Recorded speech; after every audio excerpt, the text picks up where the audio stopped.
And there are several opinions of it, even among Eastern people. We have here perhaps one of the most complicated of the yogic practices. And it has always been my problem, wherever possible, to see how certain transitions could be made between Eastern and Western thinking for the improvement of the Westerner. This is especially difficult with Hatha Yoga, because it involves a series of factors which may give considerable concern even to Eastern thinkers in the matter of their application. Theoretically, basically, Hatha Yoga is a step in the development of the entire yogic theory. But in practice, it often becomes an end in itself. And to the degree that it does this, I think it is detrimental both to the Easterner and the Westerner. In other words, it rotates upon a concept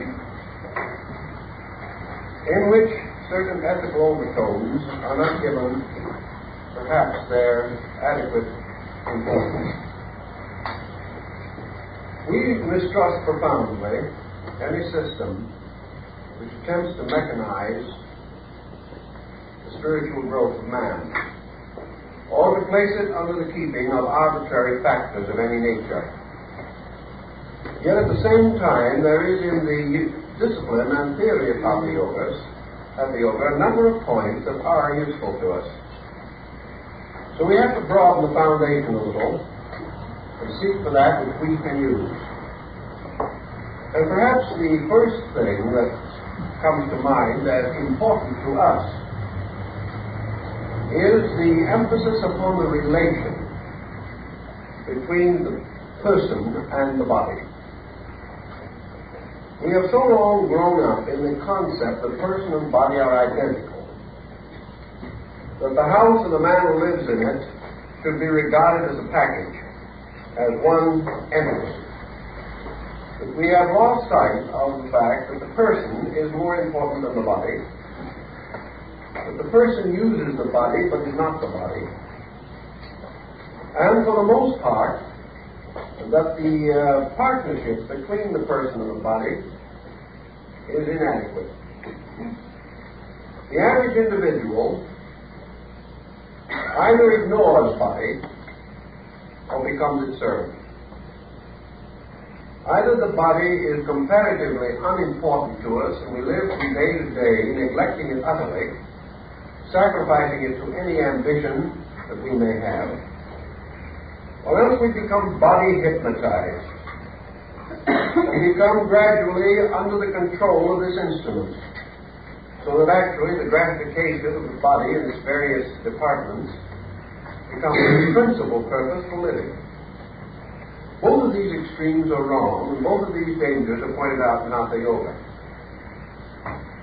Yet the solution in the Eastern school is not as happy as we would like. Therefore, let us try to understand a moment the relationship between the person and the body, or the human being and his world, for both of these have certain parallels. During the medieval period of European history, the world suffered from what was known as the Black Death, or the Walking Death, the bubonic plague. The bubonic plague was the result of man's complete and profound ignorance concerning sanitation. He did not realize that this difficulty was caused by rats carrying very dangerous bacteria. He did not realize that there was any relation at all between his own lack of understanding, cleanliness, sanitation, hygiene, and this curse that descended upon him. He could only assume that this plague was sent by God to punish him for his moral sins. It did not occur to him that he was being punished for his mental ignorance. Now, as this plague devastated the larger part of Europe, resulting probably in from 30 to 50 million deaths in 100 years, we can reduce this pattern slightly and bring it to bear directly upon ourselves. The average person, inadequately informed as to what constitutes the proper care of his own body, neglecting it, ignoring it, failing it on levels of hygiene and sanitation as an individual, opens himself to the corruptions of a body which has not been adequately and properly maintained. And the terrible point involved becomes that this body, sickened with toxins, without adequate thought as to its needs, gradually corrodes and corrupts not only the flesh, but the emotions and the mental nature which must function through this body. So the concept that the body has something to do with salvation cannot be overlooked. That the individual can ignore all the laws of material nature and rush to grasp the laws of spiritual nature is a false concept. Man must grow. And Hatha Yoga invites man to recognize that growth must be through effort. That the individual who wants to grow must do certain things.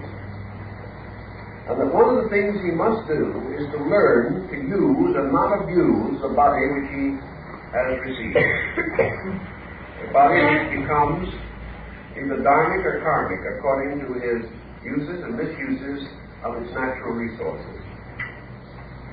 Now that the body should be maintained in a reasonable manner is pretty obvious. So in the West we have developed calisthenics. We have created the gymnasium. We have suggested setting up exercises and setting down exercises. We are now concerned largely with food intake, to devitalize this and de-adulterated that. We are profoundly and deeply moved and worried over small because it pollutes the air, but we constantly overlook the fact that 99 persons out of 100 do not know how to breathe. So small goes no small. A great many individuals die of suffocation. So, the effect of the sound mind in the sound body is more or less the underlying concept behind the principles of Hatha Yoga. But these principles have gone afield, and now you cover almost anything from what we might term calisthenics and gymnastics in the West, all the way to psychic phenomena, spiritualism, and numerous other mysterious arts and sciences. But to come to our central problem, in the West, we are concerned with finding a way to liberate man from his body. I don't mean necessarily to separate the one from the other. We can do that by making a flight mistake crossing the street. But the problem of the individual achieving a freedom within his body, a freedom from body, while still inhabited. The Greeks were well aware of the fact that the only freedom man can enjoy in a universe ruled by law is an harmonious adjustment with that law. As long as the individual does not break a law, he does not know that it exists. He lives happily ever after until he breaks the law, or thinks he does. For immediately that he goes contrary to law, the law moves and breaks him. So that, to a degree, Hatha Yoga, with its various physical and psychical implications, is an important part of religious philosophy. It is important to man's spiritual salvation that he knows how to walk, how to sit, what to eat, when to eat it, how to breathe. These things are important to him spiritually as well as physically. Now in the West, when we develop an athletic attitude, we become obsessed by it. We begin to strengthen the body, we begin to take such good care of it, that practically every resource that we have mentally and emotionally goes to taking care of the body. This does not produce this emancipation we desire. The individual simply becomes body obsessed. He begins to have his picture taken with his muscles flexed and considers that he has now become a model example of something. Now, the ideal is the body shall become the pedestal upon which the person stands. It shall advance his cause. It shall be useful to him. And he is to have a constructive relationship with it at all times. Hatha Yoga, then, offers the problem of thoughtfulness concerning the need of the body. It causes the individual gradually to reach a point in which he instinctively, subconsciously, almost unconsciously, preserves bodily equilibrium. Now, we well realize that in India this is not the primary purpose. But there we have another problem that goes very closely into the athletic attitude of the West. We have a sort of psychic athletics over there, which cause certain phenomenal processes, certain experimentations, and peculiar and particular psychic chemistries produced by the disciplines of Hatha Yoga to become supreme, which they really are not. There is our difficulty there. But with this thinking, we go to the next problem. In any subject which we wish to attain proficiency, what is required? First, aptitude. Second, discipline. Some individuals are so constituted that advancement beyond a certain point in any art or science will be extremely difficult. Others do not attain simply because they do not give the necessary continuous attention to the thing they are doing. And the problem of handling the body is one of disciplining the mind and the emotions and preserving the equilibrium of the body against the tyranny of these over parts. The body can be destroyed by the mind and emotions just as easily as it can clog them. The harmonious relationship of these elements is something greatly to be desired. Now, when we approach discipline, therefore, on a philosophic level, we are not working basically with inhibitions. We're not working with frustrations. We're working always with the channeling of things to their proper and normal uses. The normal body becomes a good and useful instrument for the attainment of other things. As such, it must be and should be maintained by the person who wishes to go further in philosophical discipline. And because the body is different from the average person, because its requirements are inconvenient to him, because it would rest when he would not rest, because it requires a certain patience which he finds difficult in developing, the body presents a magnificent problem of discipline. Now, we have the same kind of thing, at least quite a parallel case, in the blessings bestowed by the small child in the family. Children can be a tremendous cause of irritation, nervousness, exhaustion, despair, fear, doubt, worry, fatigue, everything you can think of. And yet, the family as a unit is one of the world's greatest instruments of discipline. It gives the individual an opportunity to grow under challenge and to administer the unknown effectively and efficiently. The body gives the same general situation. The body is the first thing with which man can work to prove that he intends to make a science out of his own living. If he cannot conquer the body, he will not conquer the universe.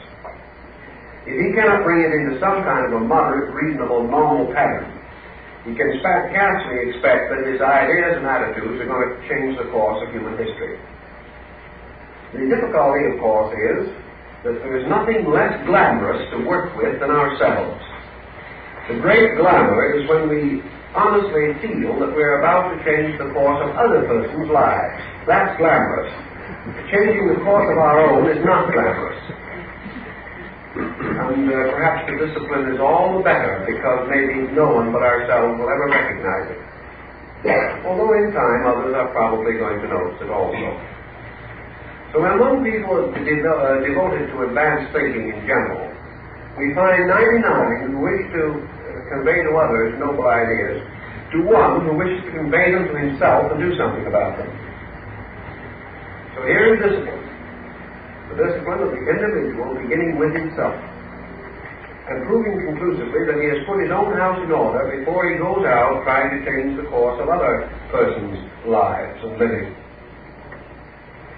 Now, what is this thoughtfulness? Why should we be thoughtful? Well, most of our troubles come from thoughtlessness. Most of our great misfortunes in life are the result of acting before we think, or before we have given mature contemplation to the thing we are doing. We have allowed our appetites, our emotions, our thinking, our feelings to escape us. Later we bite our tongue and wish we hadn't spoken, but it's too late. We have. Perhaps we can undo the damage, perhaps we cannot. Certainly we were not self-disciplined. The body can be, and therefore should be, the symbol of our distinct and determined resolution to integrate our own resources. Now, there are many ways in which these things can be done. In India, various techniques and methods involve the individual proving, through practices in which he indulges, that he is able to do things which would normally be uncomfortable, unpleasant, and perhaps impossible, simply by the complete resolution of his own consciousness that these things shall be done. He gradually learns, for example, to remove pain from various parts of his body. He is able to withdraw nerve sensation. He is able to go unusual periods of time without food. He is able at will to control many practices and habits that with most of us are involuntary. He can change the pace of his heart at will. He has gradually exercised a certain power over the functions of his own body, and he has learned how this is done through a certain disciplining of breathing, through attention focused by concentration upon various parts of the body, and by carrying energy upon breath to various elements or sections or structures of his own nature. Thus he is able consciously to control nutrition, consciously to control digestion, consciously to regulate internal functions normally autonomic. By these means he indicates little by little that he is able to govern and rule this body, that it will do as he requires, and that at all times he is master of it. Now, the attainment of this end is not primarily useful because merely the body is controlled. It is because of the power to control is attained by the individual. It means that he has gradually learned not only to turn these various forces upon his body, but to control the sources of these forces within himself and through his own thought and his own contemplative power, to control the functions of his nervous system and the various functions and structures of his body. All of this is an excellent testing ground, an excellent way of demonstrating the intensification of conscious resources and how the individual will attain the control of them. Unfortunately, in too many instances, however, this becomes the end, and the person who can produce a certain kind of physical, psychological, or psychical phenomena is regarded as an adept of Hatha Yoga. Actually, when this occurs, it is a blind alley. It is not going to achieve the ends which we wish to achieve, namely the gradual growth of the person to his own spiritual estate. The very discipline becomes a stumbling block. And here we have Hatha Yoga occupying a position that corresponds with science in the West. It is the most scientific of the yogas, and is not too different in its implications from our modern scientific attitude in general. By science we gain the exact knowledge of doing certain things. By science in the West we can produce miracles. miracles that would probably astonish many an Eastern yogi if he saw them. But the ends are not mature. The reasons for these phenomenal occurrences are not worthy of the energies we were using. And the achievement of the incredible becomes a fascination, becomes an end in itself. So that if we split the atom, we really think we have achieved something. All of this emphasis upon technique can leave us very cold, weak, and helpless, unless we have something else, something deeper, something wiser, something greater, more noble, moving within the structure of consciousness as we understand it day by day. But let us think for a moment in terms of a few simple concepts of how this idea of discipline can be useful to us. Discipline requires for its real function this continuing remembrance of the law. In other words, it means that gradually the rules of life and the rules of living become subconscious in us. When this occurs, we instinctively obey them. And it is this instinctual obedience, this gradual dying out of even the impulse to disobey, that brings the person ultimately into an harmonious adjustment with the plan which controls him and directs his activities. The West is without this instinctive adjustment. When we try to be good in the West, we really make a project out of it. We make a project so terrific that not only do we annoy ourselves out of face, but we become a miserable element in the entire social pattern. The process of trying to be good is the West's most disagreeable vocation. It is completely exhausting to all concerned. And we do not end by being good. We end either by being frustrated or utterly robbed. We get a kind of psychic condition of being muscle-bound. Or perhaps we approach it in a different way and simply become so fearful that what we call virtue is nothing but fear of the disaster resulting from vice. Our attitudes are wrong, basically, in all of these particulars. The process of being good, of unfolding naturally, like life around us, of accepting and using energy as it is intended to be used. All these requirements involve a gradual recognition of a gracious relationship with faith. It is not a battle. It is not that we are forever fighting our lower natures, God forbid. It is that the individual is moving triumphantly toward a larger realization of values. He is not overcoming his vices one by one. He is not fighting them out to the bitter end. He is growing. And by the natural processes of growth, he outgrows the old and grows into the new without conflict. Why then, in the West, is 90% of progress accompanied by conflict? The reason is that the individual lacks the Eastern concept of how to grow. And I think Hatha Yoga can give us something that is useful in explaining to us how to grow. We make a project in the West of a particular. If we decide that we're going to grow in the West, we put all our attention on the process of growing. Growth becomes a fetish.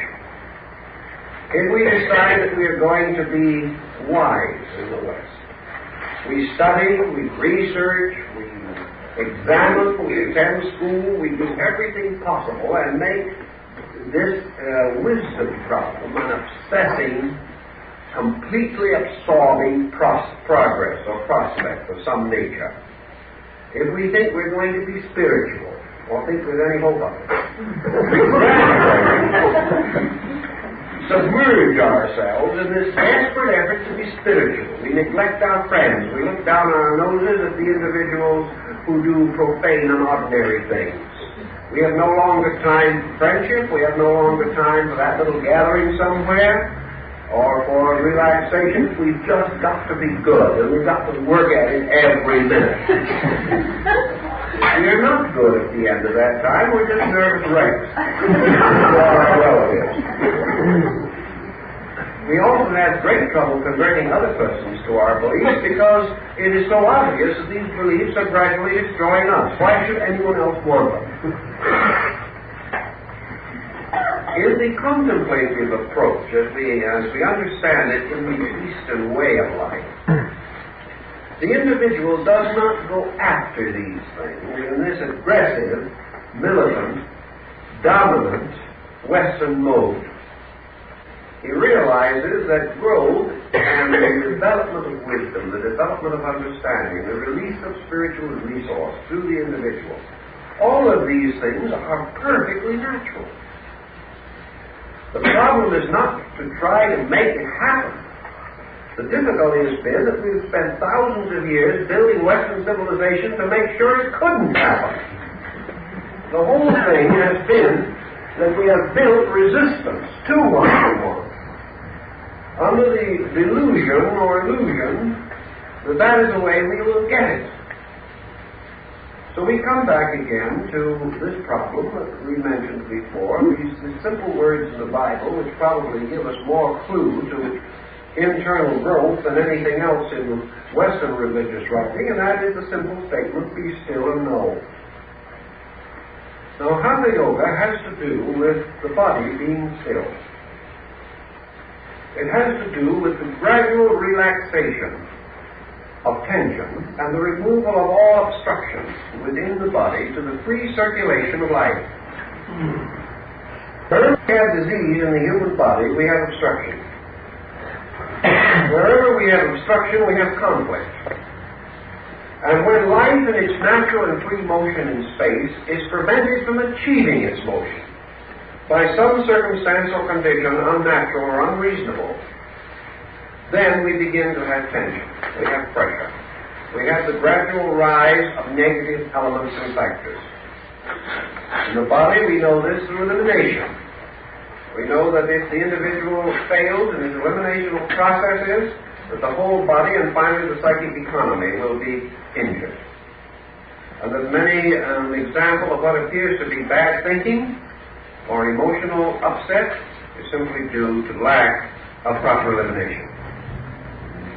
So in these things, our problem is to relax pressures and to increase the normal, natural distribution of resources. Or if this has been disturbed already, then the therapeutic phase of Hatha Yoga comes in. And there are many elements in this particular discipline that would be of the greatest use to the Western physician, because one of its valuable parts is its ability to create something we need, desperately require in the West, and that is a method of therapy which the individual can use upon himself. In other words, through Hatha Yoga, the intelligent mystic can become his own physician, taking care of nearly all of even those more obscure ailments for which the West as yet has most inadequate methods of treatment. So there are many phases to this. But let us begin now in thinking it out for the average Western person. Very few Westerners reach middle life without some bodily difficulty. Whether they realize it or not, it is present. This bodily difficulty is going to gradually intensify and increase, shortening the period of human life. The human being requires approximately 21 years to reach maturity. By every reasonable analogy in nature, his length of life should be at least 150 years. During most of that time, he should be efficient. He should be able to handle within himself most of the causes by which bodily injuries and infirmities sap his vitality and destroy his efficiency. Yet, as a matter of fact, from the day he is born to the day he dies, he is continuously building up difficulty for himself. He is building up the physical difficulty, the emotional excess, and abuse of body, he is destroying his mental and emotional functions and faculties. So in order that he may have the maximum experience, that he may live for the enlightenment of his inner life, he should and must begin at first gently, and perhaps later a little more scientifically and assiduously, the disciplining and organization of his bodily resources. So for a Westerner, a very simple problem in Hatha Yoga could be the division and arrangement of his time. So we have a time allotment a day, we'll say 24 hours a day in which to do various things. It is said that the Prophet Muhammad, the great Muslim leader, divided his day into three parts. One part of which was to rest and repose, one for the service of his people, and the third for the improvement of himself, or the worship of his God. Now, in the division of the day into three parts, the individual is doing something that not 1 in 100 of us is able to accomplish. He is beginning to integrate or organize resources. So I would say that for the simple Westerner who is not yet ready to breathe in one nostril and out the other, or something of that nature, the beginning of Hatha Yoga can be the putting in order of this problem of the day. To what degree do we viciously sacrifice balance in the process of satisfying ambitions, feelings, impulses, urges, appetites? How many individuals are able to control their own periods of work and rest? Now, some will say that they cannot because of the type of employment that they have. This is, for the most part, however, an excuse. There are rare examples where the individual must reorganize his plans because of the circumstances of his economic survival. But even here, these changes must be organized, not permitted simply to happen. But assuming that the individual has some kind of a balanced life, reasonably balanced, that he works a certain amount of time, rests a certain amount of time, does he do these things in a manner suitable to maintain his own greatest efficiency? Is he doing it thoughtfully, purposefully, intentionally? Or is he simply drifting upon the surface of habits? Is he simply doing what everyone else does for no good reason? Now, the average American lacks balance in the distribution of his time. Some bring their work home and worry about it all night. Others bring home to the office and worry about that all day. The average person who becomes a little thoughtful forgets how to play. The individual who becomes really a player forgets how to work. And the individual who works and plays and does all these things forgets how to live. And if he does his other activities with sufficient intensity, forgets how to sleep.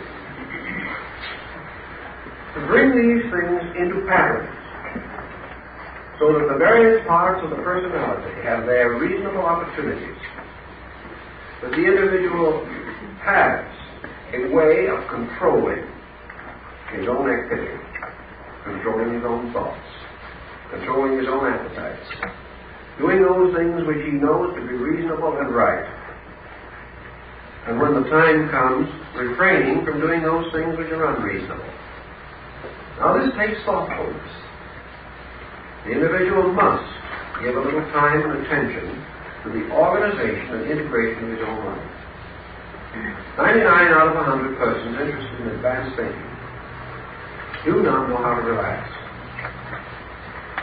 They are so intent upon their spiritual growth that they are perfectly willing to sacrifice the sleep they need, the work they should be doing, to the simple process, what they believe the indispensable process of becoming good. But at the sacrifice of work and rest, nobody can become good. That's the important thing. Something goes to pieces instead. And the individual trying very desperately to be good ends up by being very neurotic and very irritable. So here is discipline imposed upon conduct. Begin quietly. Arrange your day. Arrange your rest and your work. Arrange your time so that the various phases of your nature are brought into activity in a balanced manner. If you are engaged in the daytime in some highly intellectual pursuit, your avocational time should be much more along artistic and cultural lines. If you are spending most of your day in some art, then you will lead strong intellectual avocational interests. You should balance. Working distinctly and definitely to see that the whole nature is properly taken care of. At the same time, a fair amount of thought and care in connection with nutrition. Proper consideration for rest and repose. Enough control so that you do not allow yourself to become fatty and do things to your body which are not good for it, simply because of fashions, because of the requirements of style and that kind of thing. To gradually recover from these meaningless and purposeless compromises with society around you.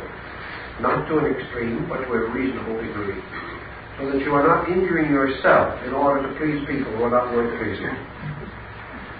Little by little, you will find that the organization of life, the balance of it, relaxation when it is proper, work when it is proper, rest when it is needed, proper nutrition when it is obviously required. When these things all work together instead of working against each other, what happens? You do not have the feeling that you are a perfectly organized creature, a well-running machine. No, you do not. You suddenly have the feeling that you, as a human being, no longer need to be concerned about yourself. Gradually, through this type of integration, you lose self-awareness, because there is nothing hurting, nothing aching, nothing to constantly make you mentally or emotionally or physically conscious. You no longer have to say to yourself, oh, there goes my old temper again. Or you do not have to say, I just wish I could stop worrying. You gradually become unaware of the working of your own structure as soon as this structure is operating correctly. Thus your mind and your emotions and your energies are relieved from the problem of being constantly self-aware. Now, self-awareness is the opposite end to that which should be attained by yoga. Self-awareness, regardless of the cause, is the constant focusing of attention upon the person. It makes no difference, really, whether you go around saying I all the time, which is an obvious form of egoism, or whether without having said the word or anything, you are body conscious, mind conscious, and emotion conscious constantly. I know people that never talk about anything except themselves, and yet at the same time, they are not really consciously egotists. They are not saying, I'm good, I'm great. But they are saying, I'm sick, I'm miserable, oh, if I hadn't done that, oh, if I'd only done something else. The I still becomes the focal point. I'm so sorry. I'm so tired. I'm so worried. I'm so frightened. And whether it is in an aggressive form of egotism or not, it's always I. Everything is focused upon the I. If you have the misfortune to hit your thumb with a hammer, it's very difficult to keep your mind off your thumb for a few moments. The pain draws your attention there. It is also very difficult to keep your thinking away from your own worries if you worry all the time. You cannot detach from them. Your energies become more and more turned in upon this little egocentric problem. And so, you are I-conscious all the time. Not because you're so proud of yourself, perhaps you're ashamed of yourself, but you're still on your own mind all the time. And Hatha Yoga will tell you that, all in all, functions never are as adequate when the mind is on them as when the mind is on something else. If your mind could, by extension of consciousness, be set upon only reality, every function of your emotion, thoughts, and body would be normal. Because there would then be complete detachment. And this detachment means there would be complete freedom from the offense of our own pressure upon ourselves. we would no longer be constantly pushing ourselves around, which is the favorite activity of the average person. Whether we are flattering ourselves or blaming ourselves, whether we are saying how good we are or striving desperately to act humble, which is a hard job for most of us, we are still thinking of nothing but this. It's all going into this internal package. Now another group of persons believe they can solve it by going around all the time saying, I am perfection. I am infinite abundance. But it's still I, all the time. Whether we're rich or poor, success or failure, everything is this little package set in I.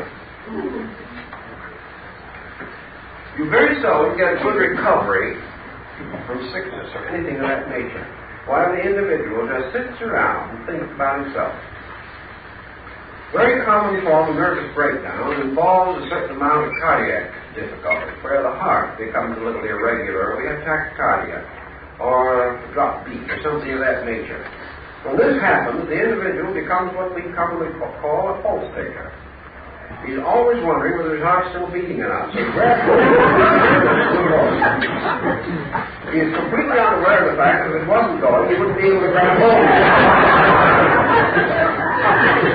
And every time he misses, he wonders whether it'll ever beat again, you know.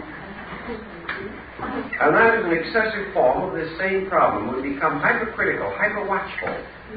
Always expecting we're going to make a mistake, we do. Always wondering, worrying, thinking, everything locked in ourselves. Now, naturally and normally, such a situation is bound to produce tremendous bodily difficulties. And the answer to a large part of this is the gradual understanding of what is necessary in order to relax. So we come to another important phase of Hatha Yoga on the physical side, and that is the power to relax. Now, how do we relax? There have been books written on it. Most people are nervous wrecks by the time they finish the book. There are all kinds of rules and suggestions and recommendations about relaxing. Relaxation, however, does not actually begin with the body. Relaxation begins with the mind. Relaxation is a problem of the mind letting go of false tension. And the individual most likely to be able to live in a relaxed condition is one who has an internal growth sufficient to bring about a balance, or at least some degree of harmony between the impulses and instincts of fear and faith. The person who is fearful can never relax. The individual whose faith is strong enough will seldom if ever be tense. Thus, faith, which is the internal, immediate apperception of a good, whether it is known or understood or not, brings with it relaxation. Relaxation comes then from a general condition of consciousness and is transferred to the body. And the individual who has integration within himself will be relaxed physically. So we hear people talk about integration and reveal tension. Therefore, the integration is not real, but the tension is. Unless the internal life produces an effect consistent with itself, then that internal is not correctly understood or correctly applied. It must produce the needed results. Relaxation in man begins with the cultivation of his own internal values. The individual must be bigger than his problem, or he will be in a state of tension. When he is larger than his problem, the problem dissolves, and the tension dissolves. This is one of the reasons why the development of an internal life is so vital to the individual. Without it, he can never escape the plagues which burden the external life. For disease actually originates within man, and is a dis-ease of his own consciousness. And where this consciousness is uncomfortable, it will manifest as physical infirmity on some level or other. Now, in carrying on still further with this thinking, we come to another important consideration. What sustains man? What is the physical source of the human being's efficiency? And we must answer that the physical source of this efficiency is an eternal and ever-available life essence. This life essence, universally diffused in all things that live, may be likened to a river. In the Chinese philosophy, it's likened to the Yangtze, the great mother of rivers. And along the shores of this river, on all sides down the banks, are the little villages. And out on the river are the little boats, the fishermen who gather their food from the river, the farmer who plants along the side of the river and uses it for irrigation, the villages that need the water. Everything depends upon the river for survival. In man and in the universe, there is an ever-flowing river in space, the river of energy, the river of life force. And all things exist and develop and survive because of the availability of this life force. Man exists because he has within his own consciousness certain distributing centers, by means of which this life force is gathered and then distributed through his body, through his Yangtze River, which is, of course, his great arterial venous system. The blood carries life.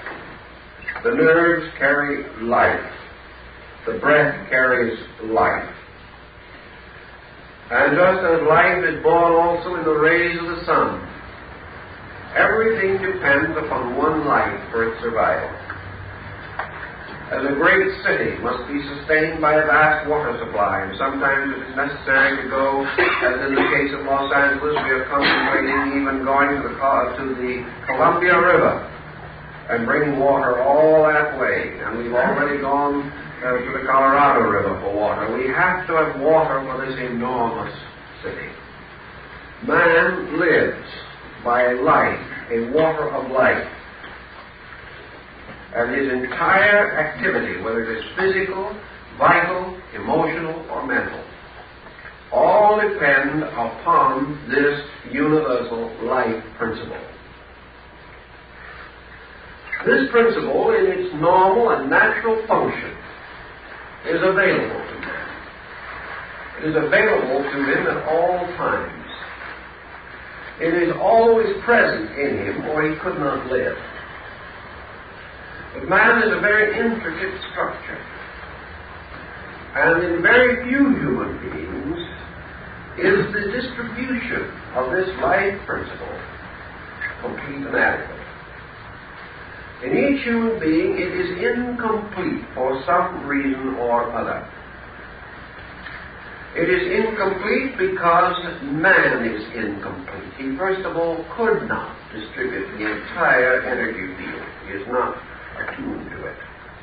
But those parts that he is attuned to, in their distribution through him, are variously conditioned.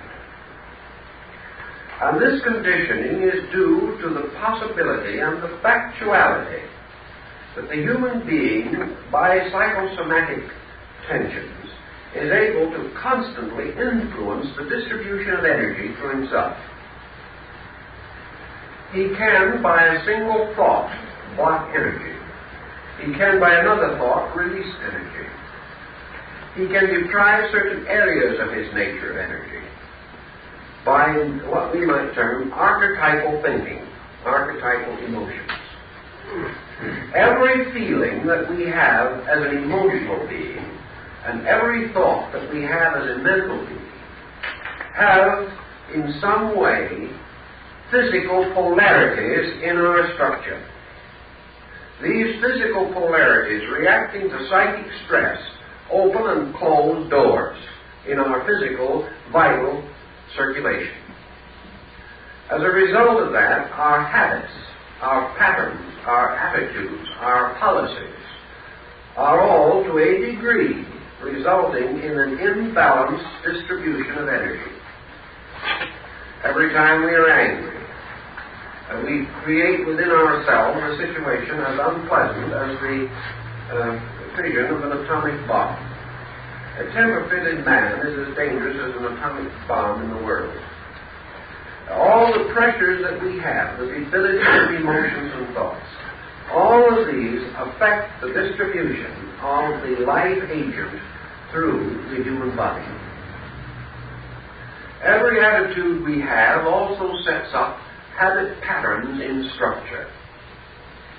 And while it is a little difficult to understand, perhaps immediately, all the implications of this subject, one of the things that we finally learn is that most of the distribution of man's energy field results from a condition arising in what might be termed the upper abdominal cavity. There are nerves and nerve centers in the abdominal area which control almost completely the distribution of this universal energy field upon which man is so dependent. These energy fields tie in directly with his psychic life as a person. And we know that there isn't a single mood that the human being can possibly hold that does not either increase or decrease, and in one way or another unbalance his vital magnetic field. Thus, the person is constantly revealing his character by means of the imbalancing of the distribution of vitality. To do this over a period of time and to create powerful habit patterns that become autonomic or automatically repetitional means gradually to set up involuntary patterns which remain, which continue to grow and continue to build until finally they can create almost a scar in the vital structure of the body. And from that time on, energy no longer distributes adequately through that area or through that part of the body. For example, grief. If held as an emotional intensity by the individual, decreases the available energy field of the heart. We say people can die of broken heart. They can. Not because the heart breaks, but because of a sympathy between an attitude and a distribution of energy. And the chronic ailments that we suffer from physically are nearly all the gradual symbolism set up by chronic attitudes, which deflect and the distribution of energy. So basically, energy becomes the principal cause of health or sickness. For wherever it is normal, the individual is normal. But when it is depleted or obstructed, then any one of 100 different situations may be set up due to the failure of the protective structural mechanisms. So that there is one kind of health, but there are hundreds of kinds of sickness. And wherever there is a natural tendency or a debility, or the devitalized person is exposed to contagion or infection, he is more likely to be affected. So the preservation of energy, the keeping open of all the natural channels of energy, and if they have been blocked in some way, their reopening and the reorganization of their resources. These are important elements in Hatha. And how does the average Westerner work with this to try to achieve a certain amount? On the symbolic level, he is trying to do it with vitamins. And the vitamin theory comes very, very close, symbolically, to his big problem. But what he doesn't realize is that no matter how many vitamins he takes in, the greatest source of vitamins is always within himself. He is using these vitamins because he does not know how to release his own vitality. He doesn't know how to get at it. Or because he believes that these special forms of nutrition will support the failure of vitality within his structure. Now, vitality never fails. This is an illusion of man. Vitality cannot fail because it is universal. What fails is the rapport between vitality and the individual. He cuts himself off from vitality. And he does so by damaging the instruments through which the distribution of vitality takes place. When he has damaged the instruments, it is like throwing his radio set out of tune. He will no longer receive the program, but that does not mean that the broadcasting station has stopped. The broadcasting station never stops. But the individual can tune his own vehicle in or out of that program. The moment he becomes tense, he tunes out. The moment he relaxes, he begins to tune in again. So tension blocks the flow of essential energy. Now in the West we make a virtue out of aggressive attitudes that are essentially tense. We say the individual isn't really trying unless he's practically muscle-bound to the effort. Unless he's half-sick, he's not doing a day's work. Unless he has practically come to a nervous breakdown, he's not faithful to his employment. We reward people because of the tremendous activity they are passing through, rather than because of any accomplishment. I remember a man who used to employ men. He said he didn't want to see any man sitting around in his office. But he says, what do you want them to do? His partner said to him. He said, I don't care what they do, but they've got to keep at it. More or less the attitude that we have. We believe that we will be suspected of being alive because we are active. It seems to be the only proof that we have. Actually, we are defeating life by this tremendous aggressiveness. Because the whole yogic program is finally to bring the individual into a one-ment with the universal reality. And as surely as the higher yogas teach man to be still and know the universal in the mind or in the emotions, so Hatha Yoga says the universal must be experienced in the body. The eternal, the great Lord of all, must not only be released to the mind and to the emotions, but the human body must become the body of this Lord. The human being must give not only his inner life, but also his outer life. And of course, in the West, we try to get rid of the outer life, throw it away, sacrifice it, humiliate it, pass through various processes by which we become ascetics in the sense of frustrating the outer life in order that the inner life may have its full place in our experience. But it is much wiser to assume that as we wish the eternal to be revealed through our inward parts, so likewise it must be revealed through the outward form. For just as the body of the universe is the body of a blessed God, so the body of man becomes the body of his own consciousness. And when it has been brought into such order that it releases and expresses and reveals this inner consciousness, then the body is no longer a problem to us. It is an instrument. It is a useful and proper servant of our great purpose. And it is just as important that consciousness be revealed through body as through thought or deed. And it is revealed through body in the terms of the absolute harmony and integration of body. The body becomes ensouled by a universal power. And that in this way it becomes capable of being immediately available to the will, to the consciousness, to the mind and emotions for the fulfillment of their own numerous activities. Now there is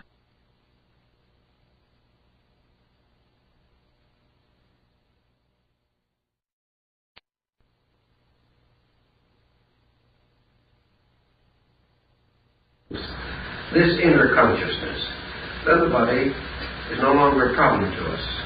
It is an instrument. It is a useful and proper servant of our great purpose.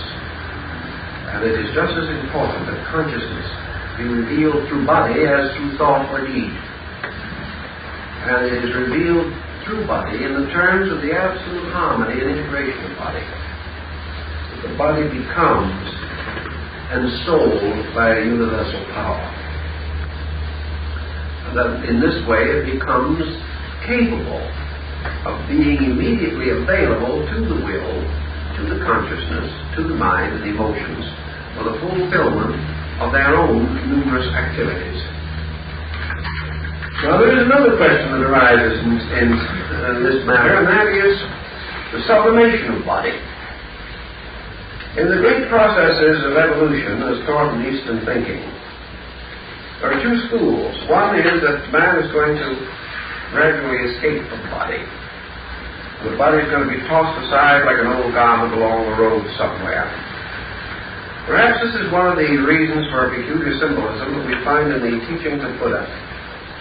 Because when the time came for the young prince to go forth and take the work as a mendicant, he is said, at least in one legend, to have taken off his princely raiment and his jewels, and to have cut his hair, and the little angels carried the hair away into space, and all these kinds of things.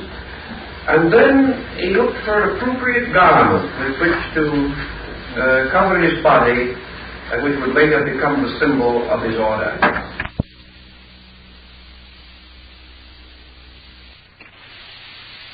Found that which was peculiarly suitable to his need, a shroud that had been cast aside beside the grave of the dead. This shroud became the symbol of the brotherhood of the yellow robe, the saffron-colored garment of the Buddhist monk. There's a symbolism here, perhaps, namely, that the body itself has a kind of holiness in it that we have been more or less taught to disregard. We have been taught to kind of look upon the body as the burden of the spirit and let it rest that way. Actually, there is much to suggest that the use of the body by the consciousness in it is gradually accomplishing the transformation of the body itself. And that the time will almost certainly come when the invisible psychic vehicles of man will absorb the body. That instead of casting it off and forgetting it, evolution will probably ultimately result in the body gradually rising in its vibratory rate until it is returned again into consciousness. That it will not be cast off, but that it will be reabsorbed into the higher energies of man. And that the fact that man lives in the body is the way in which he is contributing to the growth of the millions of forms of life that make up the body. Because our bodies are composed of countless living organisms, hundreds of millions, billions of organisms that are eternal living things within us. To these creatures, which may or may not have experienced in a circumstance, this self in us, this egoism, this conscious polarization within ourselves is a kind of deity upon which all these cells depend for their lives, and upon the wisdom of which the whole economy of the body with its vast population depends. Thus man as the God must ultimately accept in himself the consciousness of his own parts, just as man must experience ultimately with others of his kind the consciousness of his own causing power, or that which is the creative power behind him. So as man hopes to be united with the universal, it is very well probable that the separate cells in man have as their destiny to be reunited with that universal which is their superior, in this case the consciousness of man himself. We mustn't regard the body as an evil, something to be borne as a burden, something that is a symbol of our sin and fall. But rather we should regard it as our universe, and that in the administration of it we are beginning, in a simple way, the experience of our own godhood.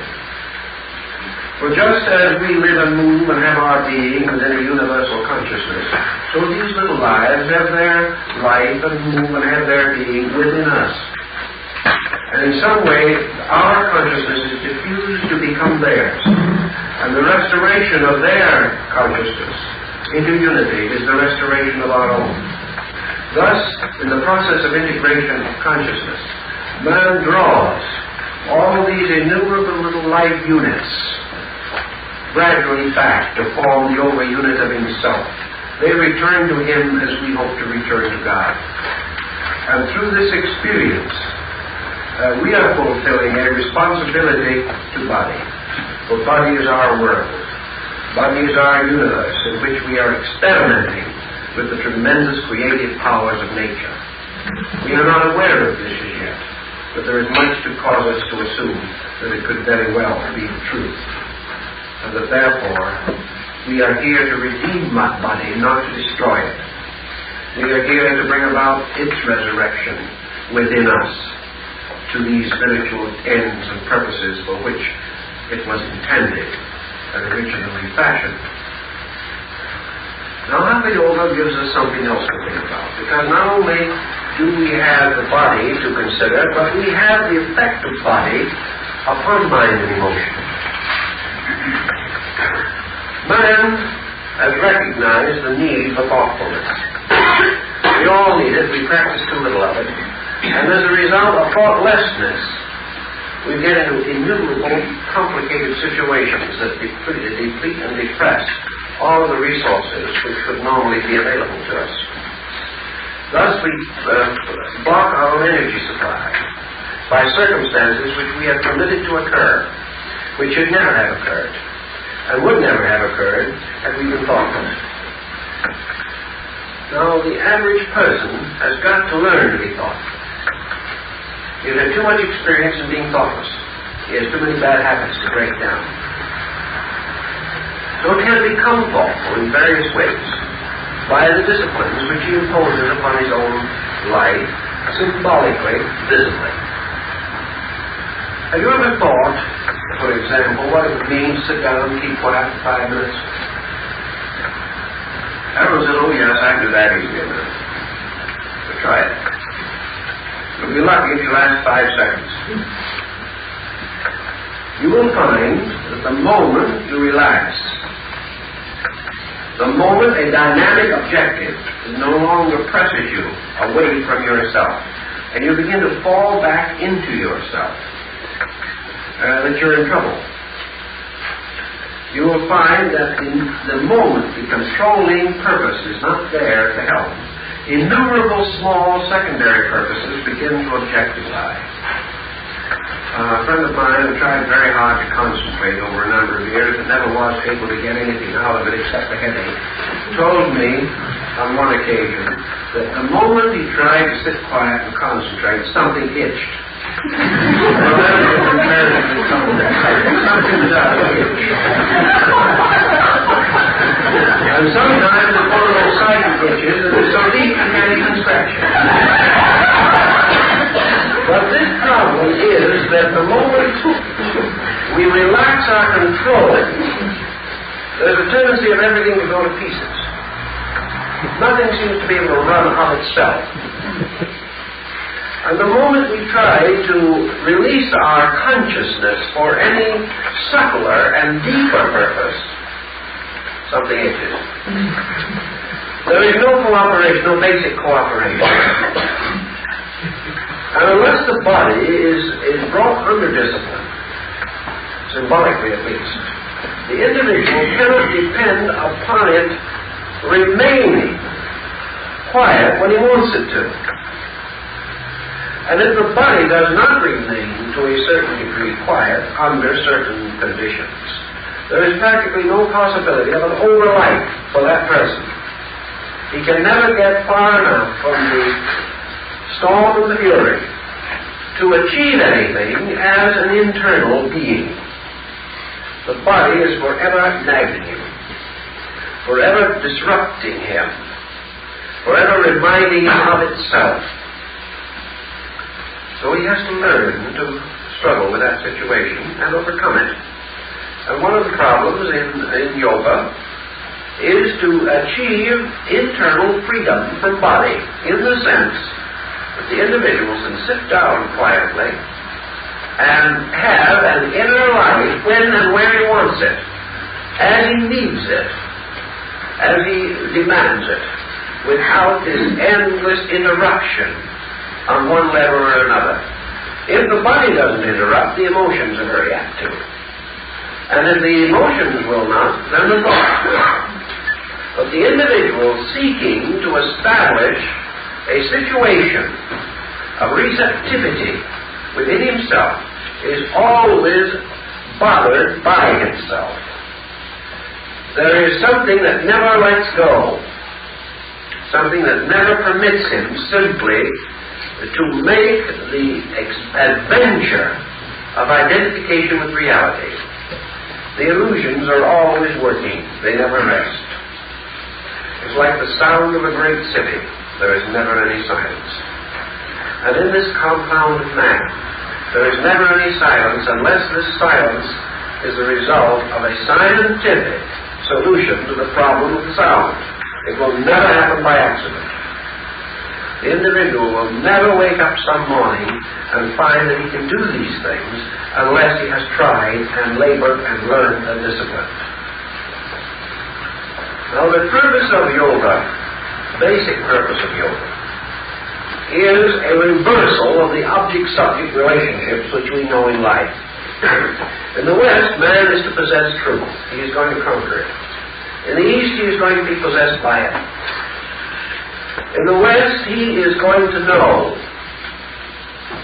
In the East, he is going to be known.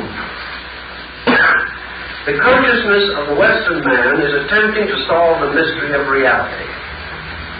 Whereas in the East, it would be better to say that reality is seeking in some way to reaffirm that it already knows the mystery of man. It is that the universal will return to its own universality, and in so doing, that the individual receives into and passes through himself a tremendous universal quotient.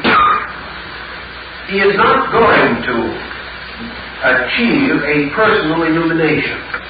He is going to experience a universal illumination that is forever present. There is an Indian story which I rather like the thought of, namely that Buddha, sitting under the tree, received the illumination. And we would say, and as the story says, the heavens opened and the arhats and the Buddhas who had gone before and all the great hierarchs appeared and descended and surrounded him. But in some of the schools, such as the Zen-shu, there's a little different approach to this. They say that the illumination which we associate with the enlightenment of the Buddha, that the illumination was always there, just like it was the day it came to him. And what we call illumination is man's experiencing that which is always there. It didn't happen in the sense that it occurred at that moment. It is forever occurring. But that was the moment in which the man tuned into it. So that universality, absolute consciousness, is forever present. It is not something that man is creating. It is not something that man is building. It's not something that is a chemical byproduct of his own thinking and emotions. Truth, reality, actuality, being, this tremendous overtone concept is always here. It is here right now. It has always been here. It was here before any creature experienced it. And it will be here after the last creature does experience it. The moments of enlightenment that come to individuals are the eternal in its relation to the individual, not to itself. It is always. So this terrific crash of the cosmos is taking place eternally. But the individual, under certain experiences, becomes susceptible to it, becomes capable of at least a momentary experience of it through himself. But when it fades out, it doesn't mean it's faded out in the sky like a dying star. It means that the adjustment between that which is unchangeable and man has been broken. So that as far as man is concerned, it seems to fade out, but the thing itself never fades, never increases, never decreases. It is the relationship of the person and his ability to carry the experience that determines the duration of it. So the individual, as a person, is a comparative unit of ignorance floating in a sea of wisdom. The individual is a little spot of darkness in an ocean of light, or a little spot of self-light in an ocean of universal darkness. He is the little drop that is seeking to return to the sea. And in this tremendous concept, the reason why this experience always seems so distant, so remote, so unattainable, so inconceivable, is that man cannot get into the condition of his own inner whereby he can experience it. Sometimes he gets quite close. He has an intuitive perception of something. He feels something happening. And then the spell is broken and he's back where he was before. Or in a great mysticism or in ecstasy or in samadhi, he may have a momentary flash of something. He may touch the radiant fringe of this dark robe of the unknown. Then he cannot hold it. And he drops back again into his own objectivity. And constantly, he is seeking for this restatement, this one-ment with a universal principle. The yogas have as their primary objective to gradually remove the obstacles to this universal. Actually, growth is not the increase of virtues, but the removal of obstacles. It is not that something is growing better because good is forever, but that interferences are being gradually removed. So that growth is not really the positive thing it seems to be. It is the recovery from negatives. It is the elimination of that which is not so. Man, when he says, I am searching for truth, what he is really telling us is that he is trying to recover from error. He's trying to get rid of the mistake. He's trying to get the straight line again, as against the crooked path on which he has found himself. To do this, the East Indian, has a concept of evolution that is rather different from ours, and been a cause of considerable discussion and anxiety among various schools of thinkers. Evolution in the West means the gradual growth of things. Growth in the East means the gradual restatement of the reality of things. Actually, evolution has reality because either things must grow gradually through the release from error, through experience, which is the basis of growth.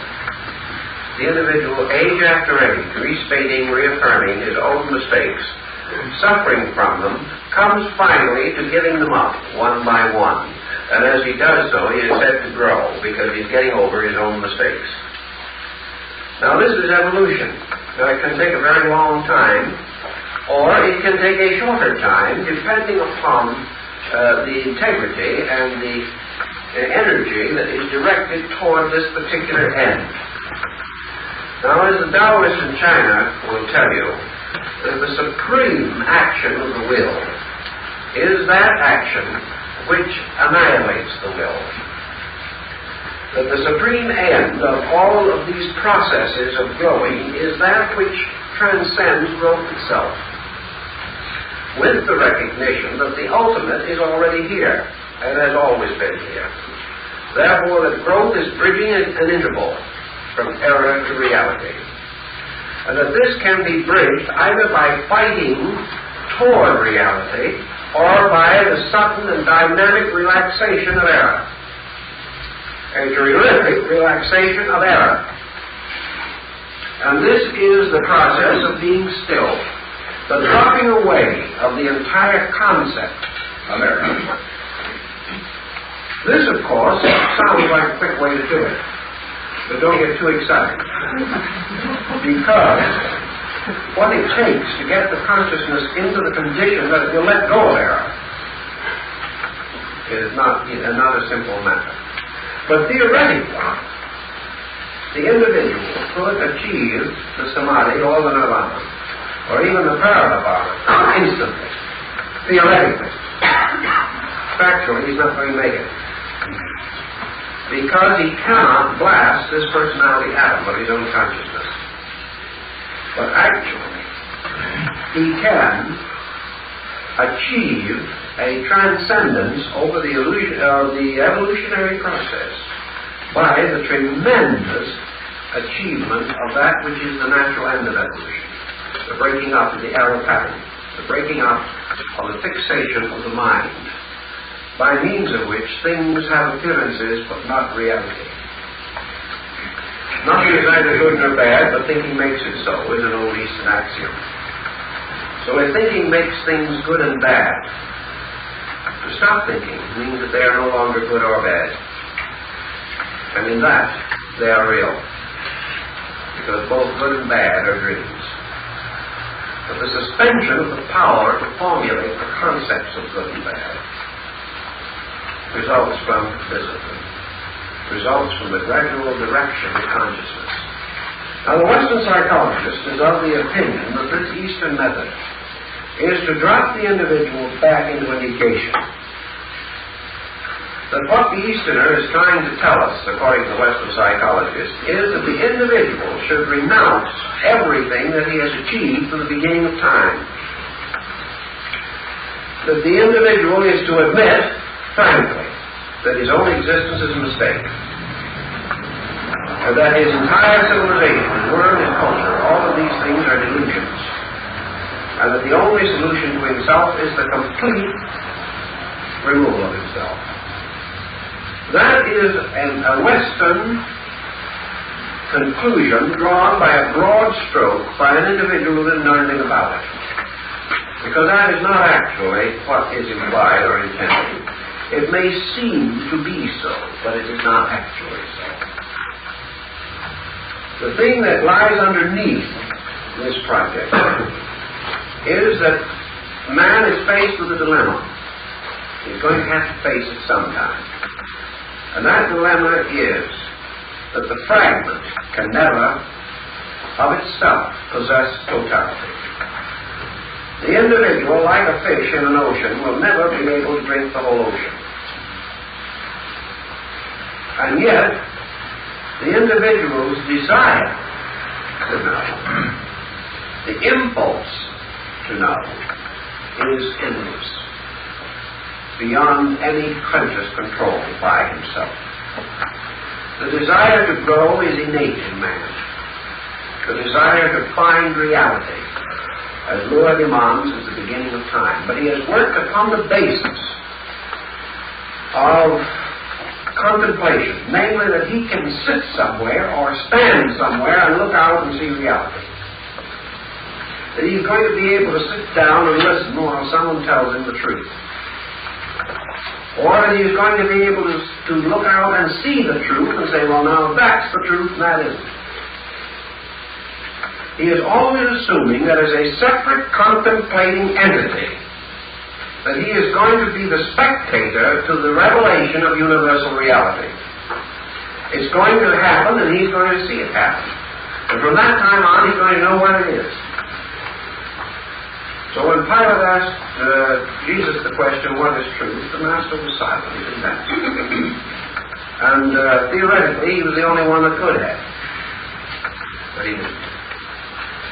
Because the concept that man is going to possess it, that he's going to be able to go walk down the street and say to a friend of his, last night I saw the truth, is an optimism. It can't happen. And the reason why it can't happen is that the human being simply hasn't the faculties to know it if he saw it. And if every resource available to the part was developed, still totality is not an integral possibility of a part. The individual unit cannot experience totality. The only thing that can experience totality is itself. The only thing that can ever know truth is truth. The only being that can ever experience universality is universal being, because it is the only totality, it is the only fullness of itself, in which there can be no deficiency of itself. Now the question naturally arises, can fragmentary consciousness, existing only in the contemplation of power, even contemplate or formulate a concept concerning the totality of an experience at any time. If totality is experiencing itself, have we any way of even guessing what that experience may be? We cannot, for the simple reason that the complete experience of totality is its own uniqueness. Nothing but itself can have itself. And totality implies something else. It implies no division. Therefore, no contrast and no conflict. We know things and estimate them only because of contrast or conflict. This is large because this is smaller. This is a peaceful state because last week that state was war, and this is the opposite. This we understand because something else we do not understand, and everything is light and shadow. In totality, there is no light and shadow. There is no contrast and no conflict. Therefore, how can we define an experience which is without boundary, without dimension, without contrast?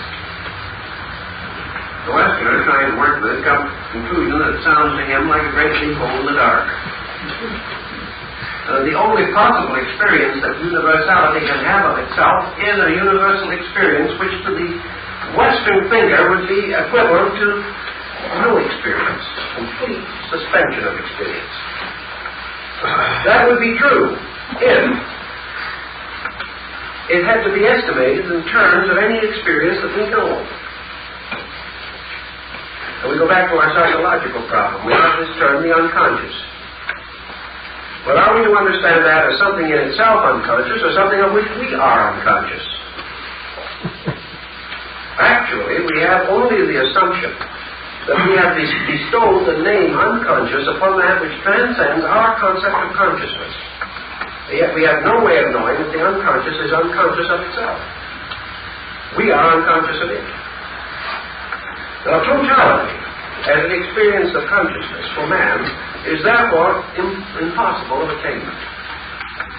Man can approach it a little more directly under some conditions.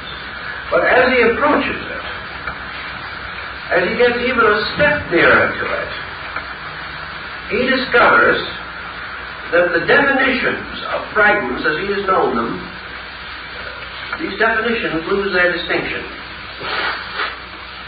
So we have the individual who says, if I had universal consciousness, I could play the piano. No, he couldn't. Because in universal consciousness, the piano wouldn't exist. It belongs to a part of something. It belongs to a division, but not to totality. Totality cannot bestow wisdom of itself, because wisdom is a fragment again, and wisdom cannot possess totality. So as we approach the absolute boundary of universality of consciousness, we move towards something to which we can never take a positive relationship. I remember one dear old fellow I knew years ago who had a lot of trouble with the absolute. Finally, she joined a group that was really the answer. That group was the absolute. That was twice as good as the absolute. Then one day she explained to me that the only reason she still existed was because she had gone into the absolute and come out through the top. It still remains a great question of how foolish we can get.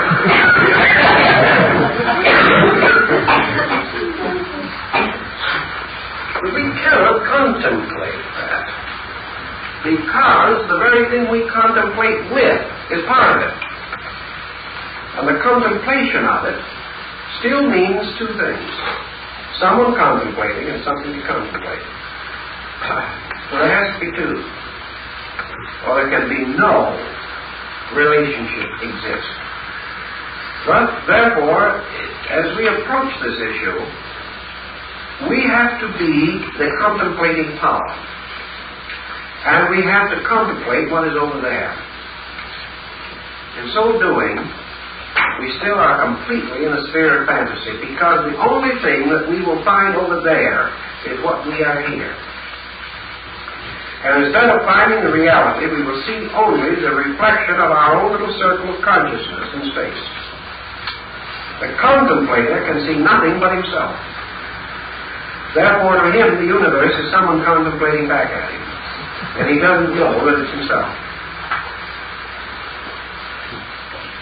Therefore, he can begin a very delicate process. By drawing upon fantasy and imagination, he can begin to create things out there. And his imagination and his fantasy will populate that space out there with the most intricate tapestry of deities and powers. And the more he thinks about it, the more he looks at them, the clearer they'll get. But they'll all be himself. He invented them, he devised them, he put them there. And he will continue to put something over here that is in here, as long as he is related to this and that by an interval. He cannot experience. He can only create there. So whatever he creates within his own consciousness as his concept of reality will be reality. But the fact he will never know.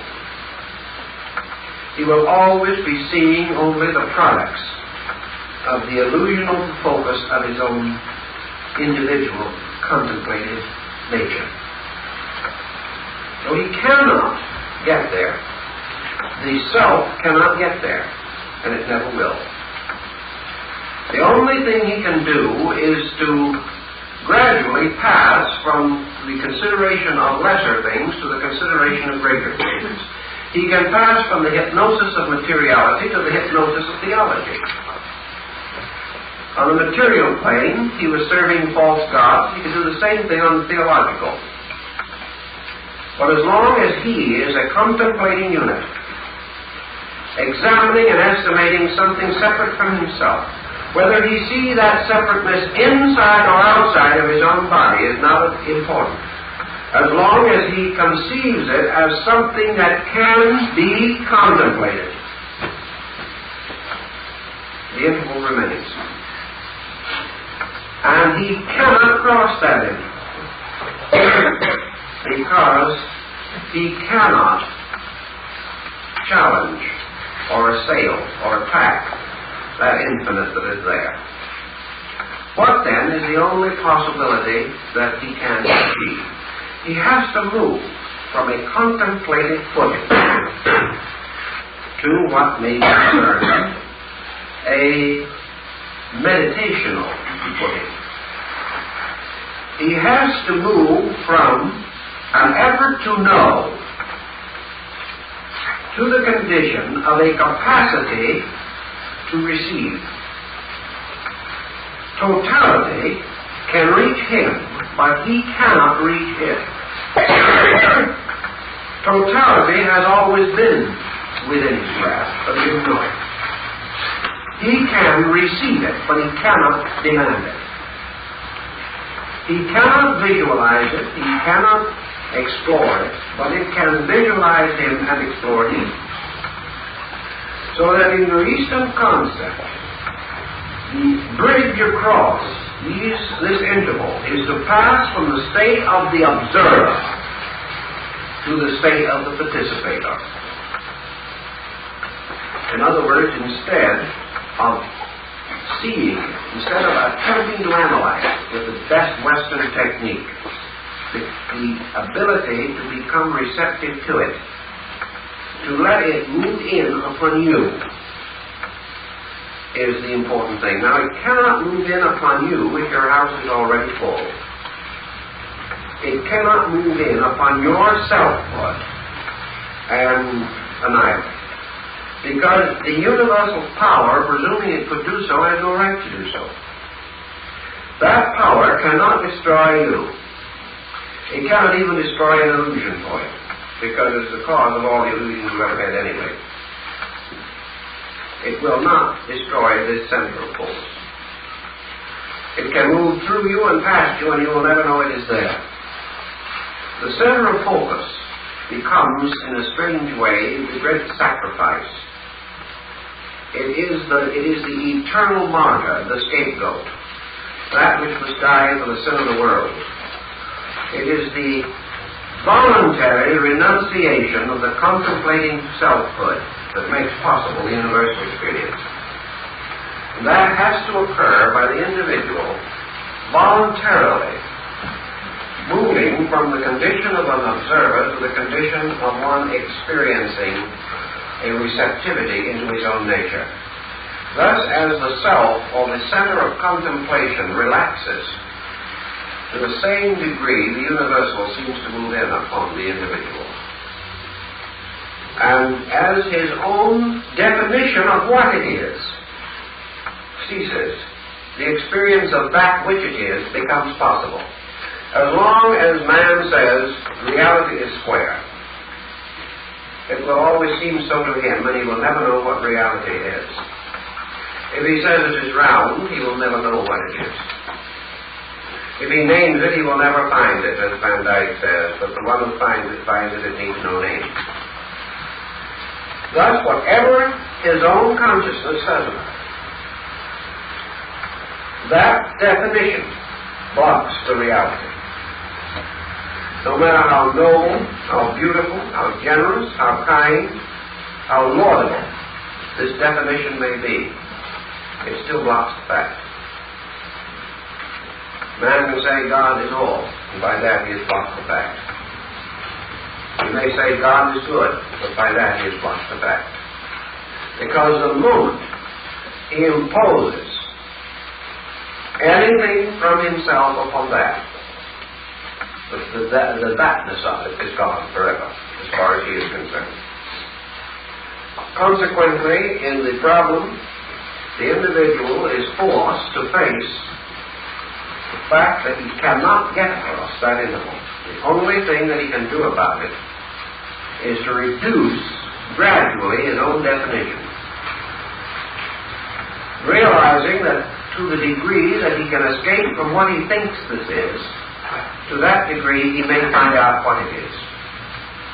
All his speculations are limitations.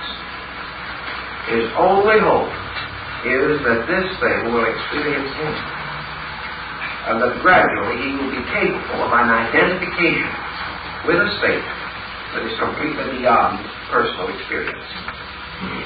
Now, what will happen to him if he finds it? Assuming for a moment that he achieves this state, what happens? If this state is achieved under discipline, temporarily, as in a samadhi or something of that nature, it is not complete. Because if it was complete, and the dissolution of the ego had taken place, there would be no return from samadhi. So, even samadhi is not a full statement of this reality. But it is this statement being brought nearer and nearer to the individual through the gradual reduction of his own interpretive power. Then passes from contemplation to meditation by transforming interpretation into experience. In other words, and this is not easy to say, by the way, in case you may think we're having a little word trouble. We are. Because these things do not fit into words at all well. They fit into silence much better. But in an effort to try to convey something, we try to use words. In your state of samadhi or ecstasy or an apatheistic condition, there has been a gradual breaking down of an interpretative instinct and a gradual increase in the impact of a reality until fragments of the reality and fragments of the interpretation mix. The interpreting becomes less, the realities become stronger, and the individual therefore moves from a condition of interpretation to an almost completely uninterpreted impact. He may have the ecstasis of a tremendous feeling, an incredible feeling of godliness, an incredible feeling of an absolute benevolence moving in upon him. In the moment of ecstasy, he doesn't interpret it. And as long as he can refrain from interpreting it, he can hold it. But the moment he says to himself, "This is wonderful," the spell is broken. The moment he contemplates the thing that is happening to him, the contemplator emerges again, closes the door. It is only while the impact of this thing has swept him completely out of his own rational and emotional footings, so he accepts without question, like the small child accepting knowledge. In that moment, he receives a certain degree. The contemplator is overwhelmed for an instant, for a little time. And then the orientation begins again. The contemplator says, "I think I was illumined." The moment he says that, he is no longer. Because the contemplator has reestablished its individual self and closed the door. So these illuminations come in the form of a tremendous sweeping surge that cause tremendous emotional or psycho-mental reflexes and are usually described as this tremendous and inconceivable experience of well-being. That there is this impact of absolute rightness moving in upon the individual. That everything is divinely and eternally as it should be. Then he says to himself, how should it be? It's gone. Or he says to himself, this experience tells me I should no longer fear. He has begun to rationalize. The experience goes again. It is only in the immediate and unconditioned impact of the thing itself, with the complete transcendence of all interpretive, contemplative sense of the continuance of self in relation to this thing. For a moment, the individual, the self, is drowned in the experience. In that moment, the experience is real. But the so-called drowned self swims to shore, reestablishes its own identity, and the experience is gone. Thus, in the contemplative yogic product, the breaking through of the pattern of expectancy, the breaking through of the traditional form, even in which illumination itself is supposed to occur, is vital. The individual expecting to see something or experience something will experience what he expects, will then think he is illumined, and will be the victim of a vicious circle. The only answer is the absolute transcendence of the impulse to expect. He must not expect he will see anything or experience anything, because whatever he expects will happen. It is the transcendency of even the expectation of the form this thing will take, which makes possible its formlessness or its absolute impact. The impact as an experience has been described by both Eastern and Western mystics. You'll find it considerably influencing certain Sufi doctrines and, of course, the Neoplatonists, especially Plotinus. And they express it symbolically, always. Namely, that the individual has the experience of his God, or experiences the fullness of a divine nature. That in these moments, all doubt, all uncertainty, all fear, all unreasonable perturbation on any subject, all ambition, desire, hope, even the religious urge itself, all these things are swept away. There is nothing but the immediate experience of a tremendous reality, an actuality, a beingness that transforms space from a vacuum into an absolute fullness. That the individual suddenly realizes, instead of being a person in space, that the space is the reality and he is the vacuum. Complete reversal of his relationship to existence. And in that reversal, the absolute possession of his being by this quality or condition. Now, there are several ways in which this may be interpreted therefrom. Plotinus brings out, of course, the circumstance of the individual having had this experience comes back into the world again, he has only a flash. But as he says in his writings, the one instant of this, in relation to the extent of a human life, changes that entire life. But never that individual again can be captured in the net of dreams. Never can he fall again into the illusion. Because he has experienced an instant of actuality. And in that instant, every factor of existence has been reorganized. Every value has been reversed. Every concern has been completely washed of all the concern that was in it. And the individual then has experienced something that tells him that reality is greater than himself.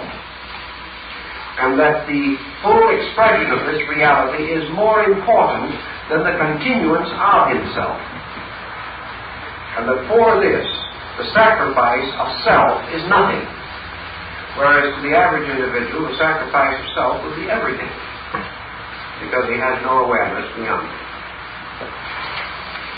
So we don't expect that the average student is going to achieve to such a situation immediately.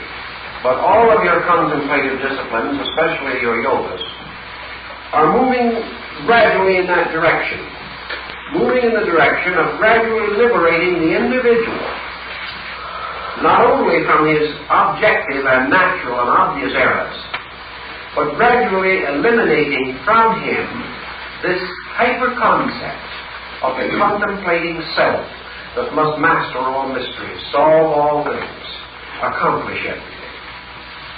To gradually relax this, even as a disciple beginning his course of study, so that this aggressive self that is going to tell the universe what it is doing, this aggressive self that is going to paint gods in the heavens, begins early to break down, not to be eliminated, but to be modified, to be brought gradually to the point that this self can become aware of something more important than the experience of selfhood.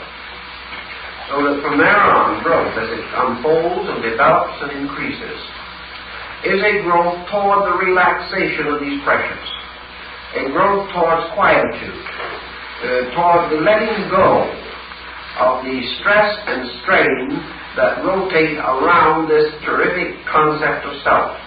It is because man has this self that he is offended, that his pride is hurt, that he seeks to accumulate, that he will take from another for his own advantage. This self makes him an individual against the world.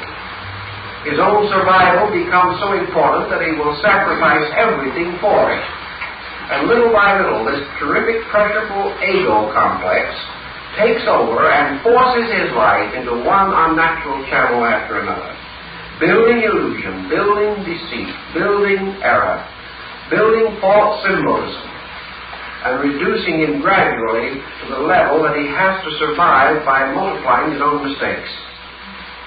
But if, instead of attacking all of these different things, the disciple begins by slowly relaxing that central core, gradually realizing that truth is more important than self, that the direction of attention away from the person to the impersonal. Service is one of the simplest forms of it. We forget ourselves helping another. And in that instant of self-forgetfulness, we achieve a happiness we never otherwise can attain. We are happier, better, more useful to the degree that we are not self-centered. And this goes on under discipline to a very advanced degree, in which finally man's supreme happiness, which is absolute identification with the eternal, is the result of a complete detachment from self-centeredness. And that is the work of the yogas. And the work of the lower yogas, what I would consider one of the lower yogas, Hatha yogas, is this gradual disciplining of the individual, the relaxation of the body, the removal of the focal point of self from the physical body, from the vital body, from the various physical and psychical activities of the personality. The individual who is not thinking about himself, will be happier and healthier. The moment he gets his mind off of his body, his digestion will be better. The moment he gets his mind off of his ego, his nerves, his thoughts, and his emotions will be better. It is all this terrific fixation of self that prevents the function of everything. And if he relaxes this pressure, vitality will move through him and keep his body going. In the final relaxation of self, universal vitality, which is reality, will sweep through all of him and achieve its perfect work in him. But until he is able to break the tension caused by the self-complex, he will be physically sick, emotionally frustrated, mentally exhausted, and spiritually isolated. He must achieve gradually the breaking down of the delusion. And as he advances in the yogas, he learns more and more of this procedure until finally, in the prince of all the yogas, he is given that which was esoterically known in India concerning this subject. But I think that our purpose tonight has been to show the importance of the discipline by means of which self-centeredness, having been released and relaxed, the body is happier, healthier. But this is a symbol of the final achievement of consciousness toward which all human beings are striving. So, my time's up. To their proper and normal uses. The normal body becomes a good and useful instrument for the attainment of other things. As such, it must be and should be maintained by the person who wishes to go further in philosophical discipline. And because the body is governed to the average person, because its requirements are inconvenient to him, because it would rest when he would not rest, because it requires a certain patience which he finds difficult in developing, the body presents a magnificent problem of discipline. Now we have the same kind of thing, at least quite a parallel case, in the blessings bestowed by the small child in the family. Children can be a tremendous cause of irritation, nervousness, exhaustion, despair, fear, doubt, worry, fatigue, everything you can think of. And yet, the family as a unit is one of the world's greatest instruments of discipline. It gives the individual an opportunity to grow under challenge and to administer the unknown effectively and efficiently. The body gives the same general situation. The body is the first thing with which man can work to prove that he intends to make a science out of his own living. If he cannot conquer the body, he will not conquer the universe. If he cannot bring it into some kind of a moderate, reasonable, normal pattern, he can scarcely expect that his ideas and attitudes are going to change the course of human history. The difficulty, of course, is that there is nothing less glamorous to work with than ourselves. The great glamour is when we honestly feel that we're about to change the course of other persons' lives. That's glamorous. Changing the course of our own is not glamorous. And perhaps the discipline is all the better because maybe no one but ourselves will ever recognize it. Although in time others are probably going to notice it also. So when among people devoted to advanced thinking in general, we find 99 who wish to convey to others noble ideas, to one who wishes to convey them to himself and do something about them. So here is discipline.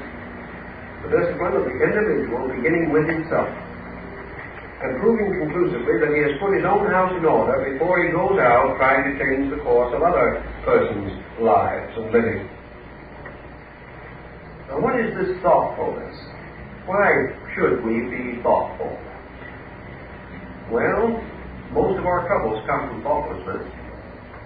Most of our great misfortunes in life are the result of acting before we think, or before we have given mature contemplation to the thing we are doing. We have allowed our appetites, our emotions, our thinking, our feelings to escape us Later we bite our tongue and wish we hadn't spoken, but it's too late. We have. Perhaps we can undo the damage, perhaps we cannot. Certainly we were not self-disciplined. The body can be, and therefore should be, the symbol of our distinct and determined resolution to integrate our own resources. Now, there are many ways in which these things can be done. In India, various techniques and methods involve the individual proving, through practices in which he indulges, that he is able to do things which would normally be uncomfortable, unpleasant, and perhaps impossible, simply by the complete resolution of his own consciousness that these things. During the medieval period of European history, the world suffered from what was known as the Black Death, or the Walking Death, the bubonic plague. The bubonic plague was the result of man's complete and profound ignorance concerning sanitation.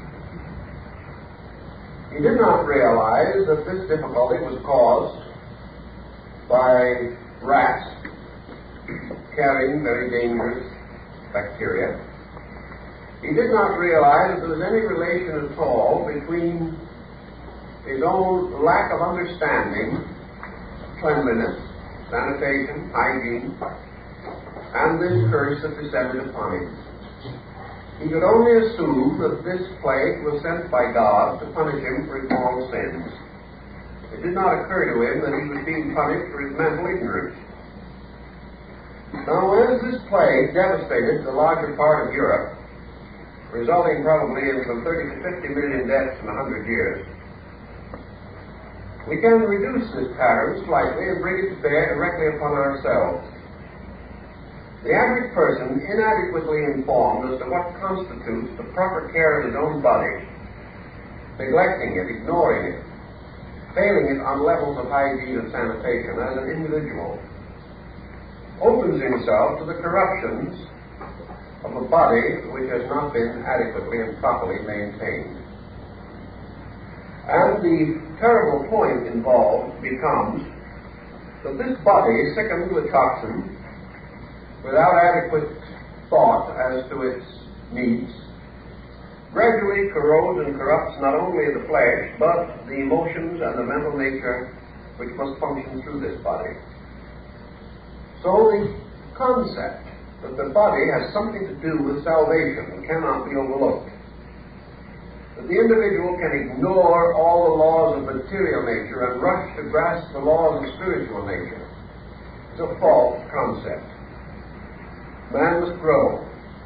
And Hatha Yoga invites man to recognize that growth must be through effort.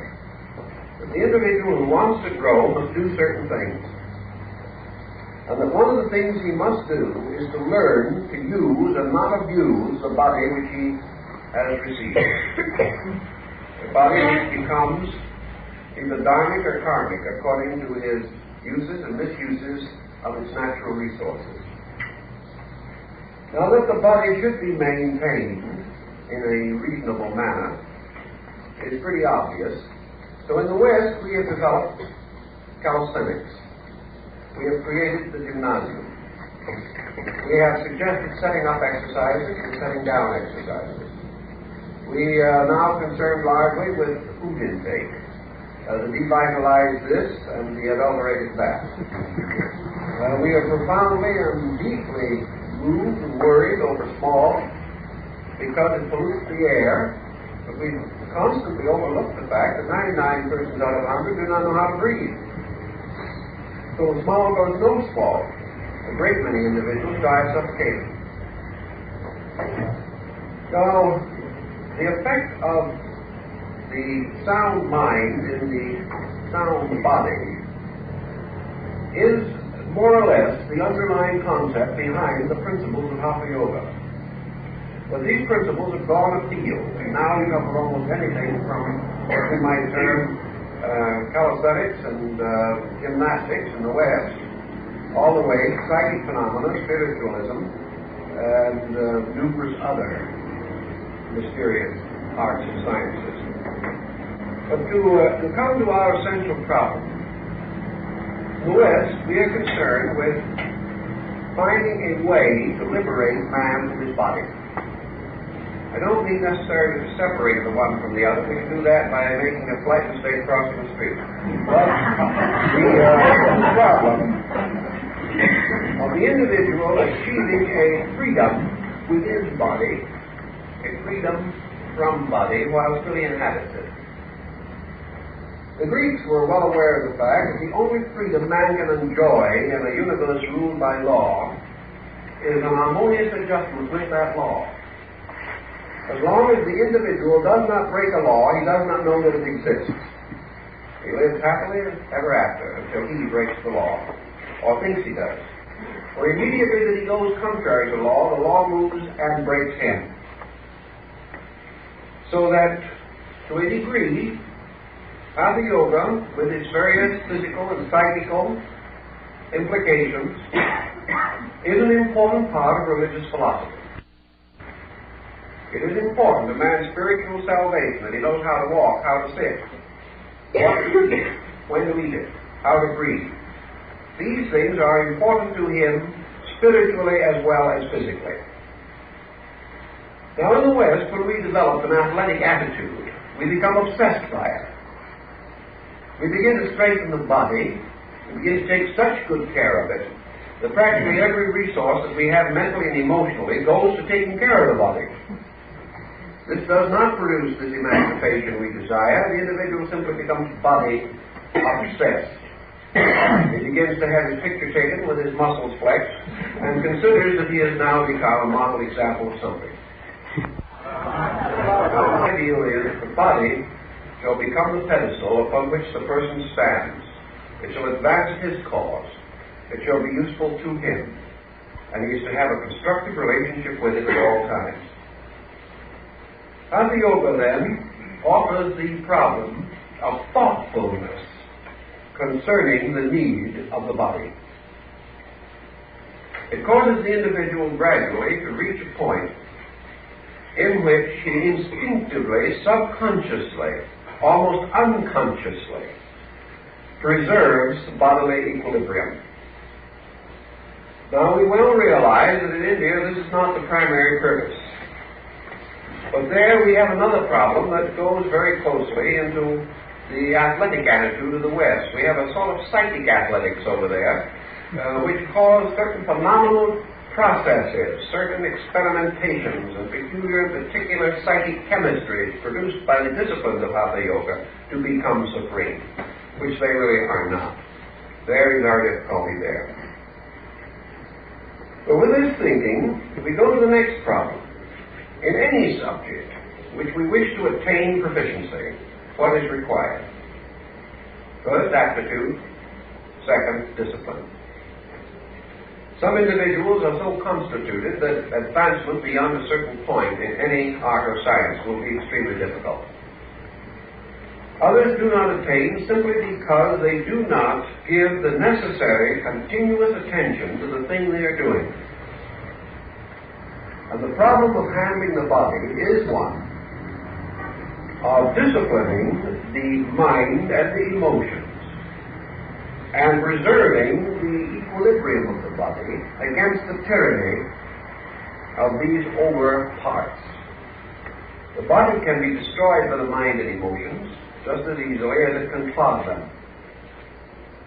The harmonious relationship of these elements is something greatly to be desired.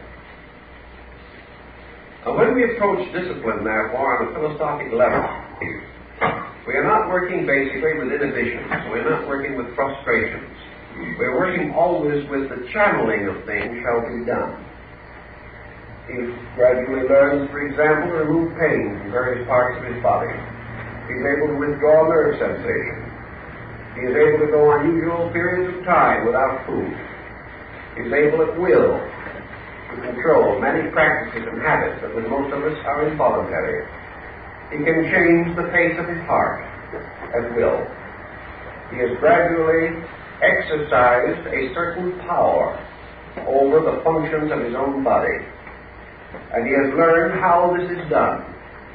through a certain disciplining of breathing, through attention focused by concentration upon various parts of the body, and by carrying energy upon breath to various elements or sections or structures of his own nature. Thus he is able consciously to control nutrition, consciously to control digestion, consciously to regulate internal functions normally autonomic. By these means he indicates little by little that he is able to govern and rule this body, that it will do as he requires, and that at all times he is master of it.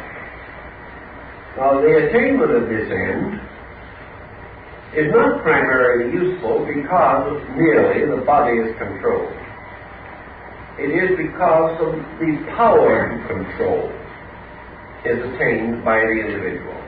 It means that he has gradually learned not only to turn these various forces upon his body, but to control the sources of these forces within himself and through his own thought and his own contemplative power, to control the functions of his nervous system and the various functions and structures of his body.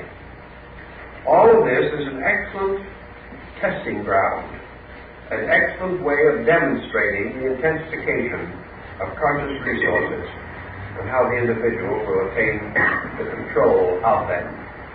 Unfortunately, in too many instances, however, this becomes the end, and the person who can produce a certain kind of physical, psychological, or psychical phenomena is regarded as an adept of Hatha Yoga.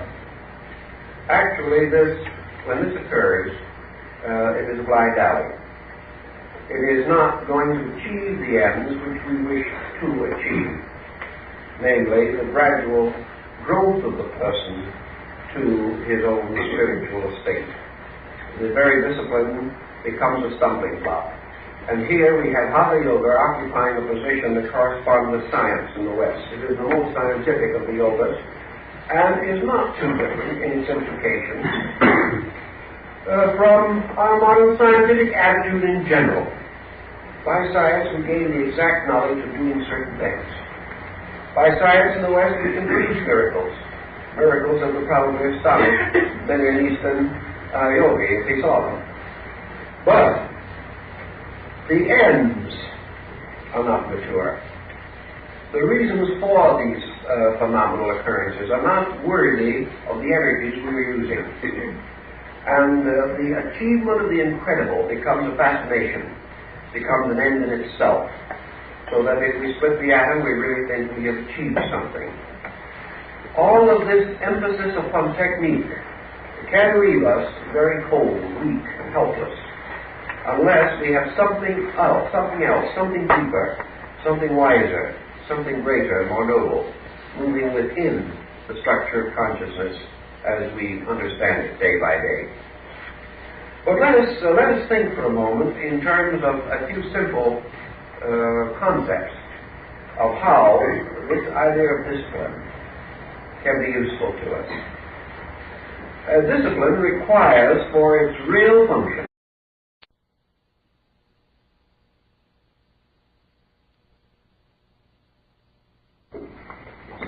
Hatha Yoga is a little difficult here in the West. And there are several opinions of it, even among Eastern people. We have here perhaps one of the most complicated of the yogic practices. And it has always been my problem, wherever possible, to see how certain transitions could be made between Eastern and Western thinking for the improvement of the Westerners. This is especially difficult with Hatha Yoga, because it involves a series of factors which may give considerable concern even to Eastern thinkers in the matter of their application. Theoretically, basically, Hatha Yoga is a step in the development of the entire yogic theory. But in practice, it often becomes an end in itself. And to the degree that it does this, I think it is detrimental both to the Easterner and the Westerner. In other words, it rotates upon a concept in which certain ethical overtones are not given perhaps their adequate importance. We mistrust profoundly any system which attempts to mechanize the spiritual growth of man, or to place it under the keeping of arbitrary factors of any nature. Yet at the same time, there is in the discipline and theory of Hatha Yoga a number of points that are useful to us. So we have to broaden the foundation a little and seek for that which we can use. And perhaps the first thing that comes to mind as important to us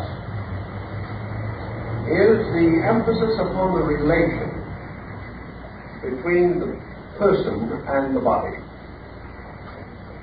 We have so long grown up in the concept that person and body are identical, that the house and the man who lives in it should be regarded as a package, as one entity. But we have lost sight of the fact that the person is more important than the body, that the person uses the body but is not the body, and for the most part, that the partnership between the person and the body is inadequate. The average individual either ignores body or becomes its servant. Either the body is comparatively unimportant to us and we live from day to day neglecting it utterly, sacrificing it to any ambition that we may have, or else we become body hypnotized and become gradually under the control of this instrument, so that actually the gratification of the body and its various departments becomes the principal purpose for living. Both of these extremes are wrong, and both of these dangers are pointed out in Hatha Yoga. Yet the solution in the Eastern school is not as happy as we would like. Therefore, let us try to understand a moment the relationship between the person and the body, or the human being and his world, for both of these have certain parallels.